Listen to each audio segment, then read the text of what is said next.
La Froide achève sa course dans le lac Bleu, d'où la plus grande agglomération qui le borde tire son nom.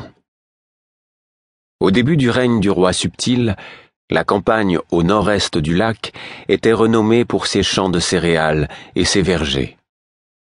Une vigne particulière à ce sol donnait un vin au bouquet à nul autre pareil, et célèbre non seulement dans les 6 duchés, tout entiers, mais jusqu'à Thérilville, où il arrivait par caravane. Mais de longues périodes de sécheresse survinrent, suivies d'incendies déclenchés par les orages, dont les fermiers et les vignerons de la région ne se remirent jamais. Dès lors, pour subsister, Lac Bleu se tourna vers le commerce. La ville actuelle est un centre de négoce où se rencontrent les caravanes en provenance de Bauge et des États chalcèdes qui échangent leurs denrées contre celles du peuple des montagnes. L'été, d'énormes chalands sillonnent les eaux placides du lac. Mais en hiver, les tempêtes qui descendent des montagnes chassent les bateliers et mettent un terme au trafic marchand. Dans le ciel limpide de la nuit, la lune, orange, énorme, brillait bas sur l'horizon. Je me guidais aux étoiles parfaitement visibles, m'étonnant vaguement que ce fussent les mêmes qui scintillaient au-dessus de moi lorsque, bien des années plus tôt, je rentrais clopin-clopant à Castelserre, et qui aujourd'hui me conduisaient à nouveau vers les montagnes. Je marchais toute la nuit d'un pas qui n'était ni rapide ni régulier, mais je savais que plus vite je trouverais de l'eau, plus vite je pourrais soulager mes souffrances. Sans rien à boire, je m'affaiblissais rapidement. Tout en cheminant, j'humectais un bandage avec l'eau-de-vie de peine et m'en tapotais le visage. Je m'étais brièvement examiné dans le miroir. Il était manifeste que j'avais à nouveau perdu un combat. Néanmoins, je souffrais surtout d'ecchymose et de coupures sans gravité, et je ne pensais pas arborer de nouvelles cicatrices. L'eau-de-vie raviva le feu de mes nombreuses éraflures, mais ramollit également le sang séché de mes croûtes, si bien que je pus enfin ouvrir la bouche sans douleur excessive. J'avais faim. Cependant, je craignais que la viande salée ne fasse qu'accentuer ma soif. Je regardais le soleil se lever sur la vaste plaine de Bauge dans un splendide déploiement de couleurs. Le froid nocturne s'atténua, et j'ouvris le manteau de peine, toujours sans cesser d'avancer. La lumière croissant, je scrutais le sol dans l'espoir que certains chevaux s'en étaient retournés au trou d'eau. Mais je ne vis aucune nouvelle empreinte. Seulement les traces de sabots que nous avions laissés la veille et que le vent avait déjà commencé à dévorer. La matinée était à peine entamée quand je parvins à la cuvette. Je m'en approchai avec précaution, mais, à la vue et à l'odorat, je la savais heureusement déserte. Toutefois, je ne pouvais compter qu'elle le demeurerait longtemps. C'était une halte habituelle des caravanes. Mon premier geste fut de boire tout mon soûl. Après quoi, avec une certaine volupté, je fis un petit feu, mis à chauffer une casserole d'eau dans laquelle j'ajoutais des lentilles, des haricots, de l'avoine et de la viande séchée. Puis, je laissai mijoter le tout sur une pierre, tout à côté des braises, pendant que je me dévêtais pour me baigner. Peu profonde à l'une des extrémités du trou, l'eau s'était un peu réchauffée sous l'action du soleil. Mon omoplate gauche me faisait encore très mal quand je la touchais, ou que je la remuais, tout comme les profondes éraflures de mes poignets et de mes chevilles, ma bosse au crâne, l'ensemble de mon visage. Je cessais de répertorier mes bobos. De toute façon, aucun n'était mortel. Que demander de plus? Frissonnant de froid, je laissais le soleil me sécher, tandis que je trempais mes vêtements dans l'eau, puis les étendais sur des buissons.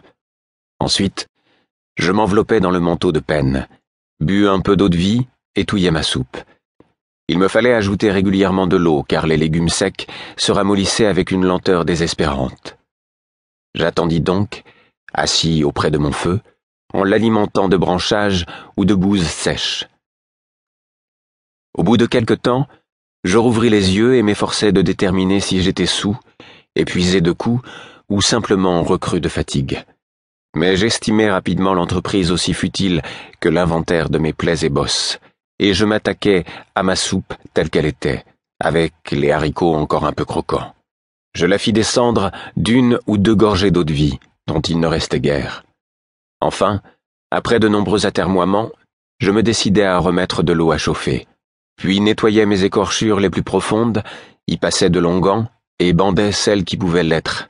Une de mes chevilles n'était pas belle à voir, et il n'était pas question de la laisser s'infecter.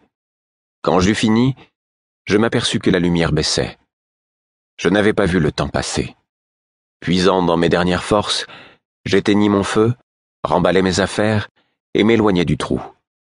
J'avais besoin de dormir, et je ne tenais pas à courir le risque d'être surpris par d'autres voyageurs. Je trouvai une petite dépression que des buissons, dont le feuillage dégageait une odeur de bitume, protégeaient un peu du vent. J'étendis la couverture, m'allongeai sous le manteau de peine et sombrai dans un profond sommeil. Pendant quelque temps, je ne rêvais pas. Puis me vint un songe déroutant, où j'entendais quelqu'un m'appeler sans que je puisse découvrir qui. Le vent soufflait et il pleuvait. Le bruit du vent, évocateur de solitude, me faisait horreur. Et puis une porte s'ouvrit, et Burick s'y encadra. Il avait bu. À sa vue, je ressentis à la fois de l'irritation et du soulagement. Je l'attendais depuis la veille, et à présent qu'il était là, il était ivre. Mais comment osait-il? Un frisson me parcourut, et je me réveillai presque. C'étaient les pensées de Molly que je partageais. Molly que j'artisais en rêve. Il ne fallait pas. Je savais que je ne devais pas le faire. Mais dans cet état onirique aux frontières indistinctes où je me trouvais, je n'avais pas la volonté d'y résister. Molly se leva lentement. Notre fille dormait dans ses bras, et je l'entreaperçus. Ce n'était plus la figure ridée du nouveau-né que j'avais vue, mais un petit visage rose et rebondi. Elle avait donc déjà changé à ce point. Sans bruit, Molly la déposa doucement dans le lit et la recouvrit d'un coin de couverture. Puis, sans se retourner, d'une voix basse et tendue, « Je m'inquiétais. Vous aviez dit que vous seriez de retour hier. »« Je sais. Je regrette. Ça aurait dû être vrai, mais... » La voix de Burick était rauque, et son ton accablé. Molly acheva la phrase à sa place. « Mais vous êtes resté en ville pour vous enivrer. »« Oui, je me suis enivré. » Il ferma la porte et s'avança dans la pièce. Il s'approcha du feu pour y réchauffer ses mains rougies de froid. Son manteau était trempé, et ses cheveux aussi, comme s'il n'avait pas pris la peine de remonter son capuchon en chemin. Il ôta son manteau dégoulinant et s'assit rapidement dans le fauteuil près de l'âtre. Puis il se pencha pour masser son genou blessé. « Ne venez pas ici quand vous êtes saoul, » lui dit Molly sans détour. « Je sais bien que vous n'aimez pas ça, mais c'est hier que je me suis saoulé. J'ai bu encore un peu ce matin, mais je ne suis pas ivre. Pour l'instant, je suis simplement fatigué, très fatigué. » Il se courba pour placer sa tête entre ses mains. « Vous ne tenez même pas droit dans votre fauteuil. » La colère montait dans le ton de Molly. « Vous ne savez même plus quand vous êtes saoul. » Burick lui adressa un regard las. « Peut-être, oui, » reconnut-il, à ma grande surprise. Il soupira. « Je m'en vais. » Il se leva avec une grimace quand il prit appui sur sa jambe blessée, et Molly sentit une pointe de mauvaise conscience. Il avait encore froid, et l'abri dans lequel il dormait était ouvert au courant d'air et à l'humidité. Pourtant, c'est lui qui l'avait voulu. Il savait ce qu'elle pensait des ivrognes. Qu'un homme boive un coup ou deux, cela n'avait rien de répréhensible.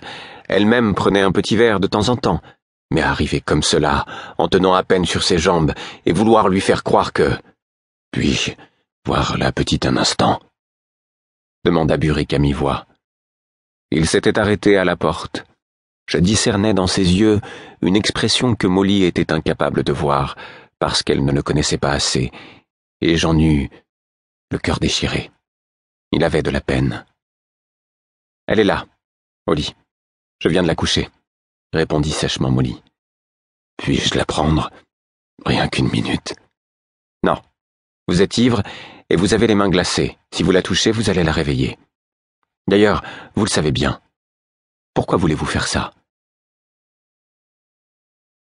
Le visage de Burick parut se racornir, et c'est d'une voix rauque qu'il répondit.